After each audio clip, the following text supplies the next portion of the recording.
Welcome to Western Glory. It's the 12th video on the construction of the layout. Two major differences from the last video, and you can see that I've made some progress on the overall roof at Bristol Temple Meads. I was putting it off and finally bit the bullet and started to make some progress. It's looking fairly basic at the moment, but over time I'll add more detail. So you've got the two train sheds, the original one on the right, which was first started by Brunel, and then the Wyatt curved larger train shed on the left now. So I've also started on the actual roof, as you can see, and the building that runs along the side of the overall roof. I started to make some progress on that, and I've got about half that roof done, and you can see there a bit of external canopy, individual platform canopy. Now that's from a layout from about 10 years ago that I tried to build a model of Bristol Temple Meads. I've got quite a bit of canopy left over from then, but it won't be enough to complete this model. This one's got all the platforms that actually exist in reality, so that's a bit more of a challenge. But it's coming along. I've made some good progress and hope to complete that over the next month.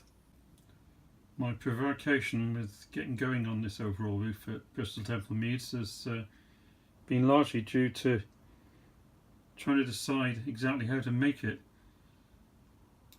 Different layouts that you see on the internet have adopted different approaches. I know at Dean Park Station, Dave has used a scale scenes model, card model.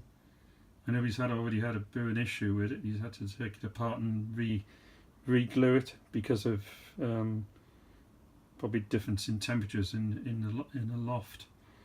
And my layout's in a shed, and it's fairly well insulated, so that you don't get the extremes of temperature, but it's always a concern with card. So I've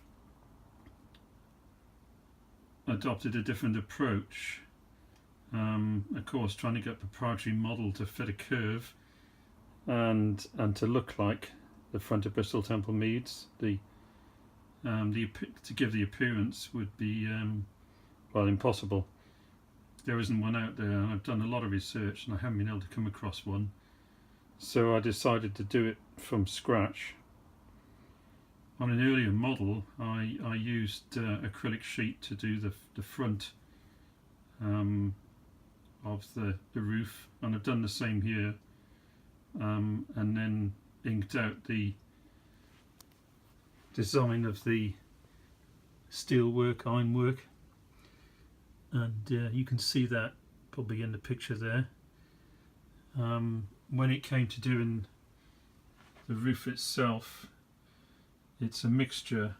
To support it, I've cribbed off modern building methods.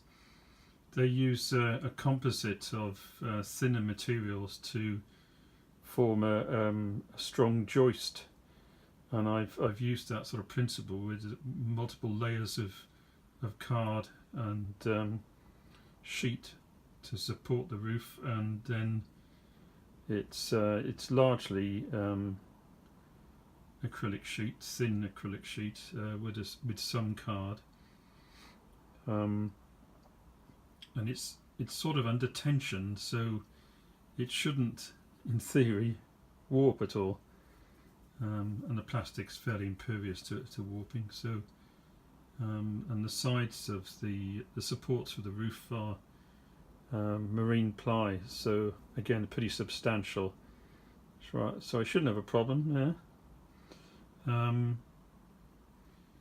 The structure, the building structure in front of you again is based on ply underneath but covered in card, and the actual printed paper is printed on a laser printer, and I found that using that rather than an inkjet seems to solve the problem of it absorbing any moisture in the air.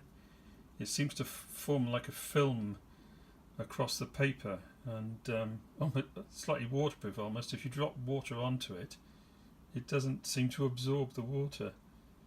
So I've been reasonably successful in using that, and so there's a lot of scale scenes paper in this layout, you know, with the Bath stone here on this building, and then with the brickwork, and you'll see later on the tunnel mouths I've used stone.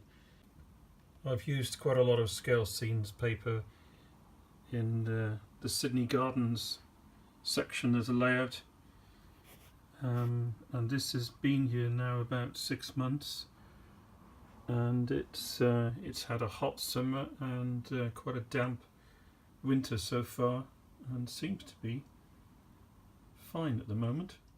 One of the things that strikes me about many layouts is that you don't see many people. Perhaps that's because they're modelling smaller stations, but I suppose with Bristol Temple Meads I need to have a good number of people, so I've managed to set out quite a few acquired from previous layouts. I think I'm going to have to get quite a few more to bring the scene to life. The other big change from a month ago is that there's some more scenery, bit of countryside here, complete with cottage that we used to stay at in Buckinghamshire many years ago, and got a track coming out, 2 tunnel portals, and using scale scenes paper. They seem to come out quite well. So this is the beginning of the section of sonning cutting. That piece of wood in the middle of the photograph near the top is going to be the base of one of the arches. There's a brick arched bridge that goes across sonning cutting, so I'm going to model that there, which is why there's a gap between the tracks there, a bit of bare earth. And then as we move around, we've got the one side of the cutting done. The near side isn't done yet. And then approximately here, where there's a gap in the trees at the back there, we'll have the iron arch bridge, which is like a larger version of the one in Bath. And then moving along, it's all ballasted and getting a bit more grimy as it heads into Bristol, Bath Road there. So I've got all the tracks in place now in the station out to platform 13, which is nearest to us. Somebody's going to point out the fact there's a Western on air-conditioned stock here, I'm sure, and this did used to happen. I've seen some photos posted recently on Facebook on the diesel hydraulic channel. Used to happen when 50/50s broke down. Westerns had to take over. The Bath Road people used to call the class 50s 50/50s because there was only a 50/50 chance of them reaching their destination, apparently. It's a bit scathing, I suppose, but I think they were hydraulic men, I suppose. They didn't like the 50s, which they saw as imposters. And I think the 50s had a hard life on the West Coast main line as well when they first arrived. So they all needed a good overhaul. I'll have some running now. A bit of diesels on this video. Steam next time. Don't know if you heard that yawn in the background. Our Welsh Terrier's getting a bit bored of my commentary, so it's probably a good time for me to stop. And we'll have westerns and warships, and then perhaps the Blue Pullman, and then some HSTs running.